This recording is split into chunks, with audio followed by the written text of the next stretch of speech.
নদীতে মাছ ধরার সময় জালে উঠেছে রহস্যময় একটি ডিভাইস। জেলেরা বলছেন বস্তুটি দেখতে অনেকটা ড্রোন কিংবা টর্পেডোর বডির মতো। তারা আতঙ্কিত হয়ে মাছ ধরা বন্ধ করে দ্রুতই তীরে ফিরে আসেন। পরে বিষয়টি জাতীয় জরুরি সেবা 999-এ জানানো হলে পুলিশ ঘটনাস্থলে গিয়ে ডিভাইসটি উদ্ধার করে থানায় নিয়ে যায়। বরগুনার বালেশ্বর নদীর মোহনায় পাওয়া এই বস্তুটি নিয়ে এলাকা জুড়ে চাঞ্চল্যের সৃষ্টি হয়েছে। অনেকেই এর উৎস ও ব্যবহার নিয়ে নানা ধরনের আলোচনা করছেন।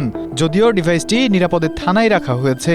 সংশ্লিষ্ট বিশেষজ্ঞদের মাধ্যমে পরীক্ষা নিরীক্ষার পর এটি কি ধরনের যন্ত্র, কি কাজে ব্যবহৃত হয় এবং কোন দেশের তৈরি তা নিশ্চিত হওয়া যাবে বলে জানিয়েছে পাথরঘাটা থানা পুলিশ।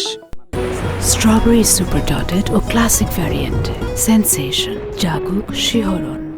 সকালবেলা ঘুম থেকে উঠে আসার পরে শুনি যে একটা মিছিল জাতীয় একটা দ্রব্য পাইছে। পরে আমি শুনে বললাম যে আসলে যদি মিছিল, তখন আমি দেখিনি, পরে আমি বললাম যে মিছিল যদি হয়ে থাকে তো অবশ্যই প্রশাসনের নিকট জানানো উচিত।